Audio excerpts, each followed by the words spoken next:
my sweaty palms, my anxiousness in my stomach, and my thoughts that I can't do it. That's my excitement, or that shows that I'm alive.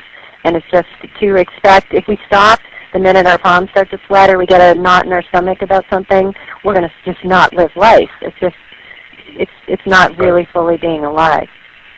And it does require something. Go ahead. It does. And the human condition is, we are the youngest creatures on the planet, as my friend Jean-Michel Cousteau reminds me. We showed up later than anybody. We've only been around about 10,000 years like this. And we, of all creatures, though, everybody else runs on instinct. Squirrels come out and bear their nuts and do what they got to do, and the birds do their thing. And every other mammal, planet, anything that swims, crawls, walks, or flies on this planet runs on instinct. Humans are the only ones that have the ability to change the course of their lives by a thought, by an awareness, by a knowing. And we have that ability, and we very rarely use it, and we wonder what the heck happened at the end of our days.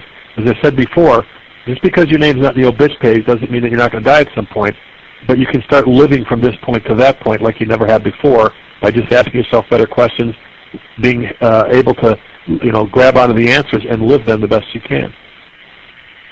Right, and it's kind of going back to when you said that earlier, and it's something something I got out of what you wrote. I think I found it in your book, that life doesn't distinguish.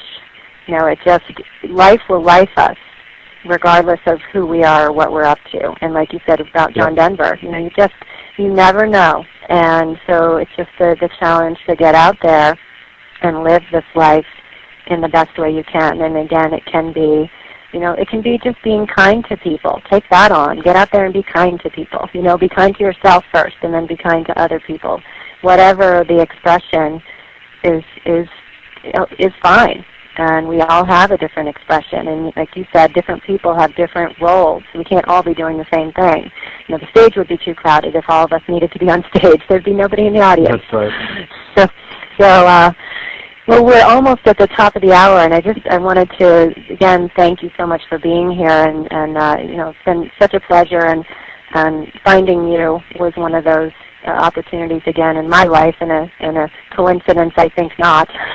And so just having you on here today and having this work has just been extraordinary, and your message is extraordinary. And so just in the last couple of minutes, is there anything you want to kind of re-emphasize that we've talked about, any particular message you'd like to leave people with today? If I could leave one thing, we've talked about it, was that your voice matters. And in conjunction with that, there's a new time upon us, and today it's about starting to live this and that life. For most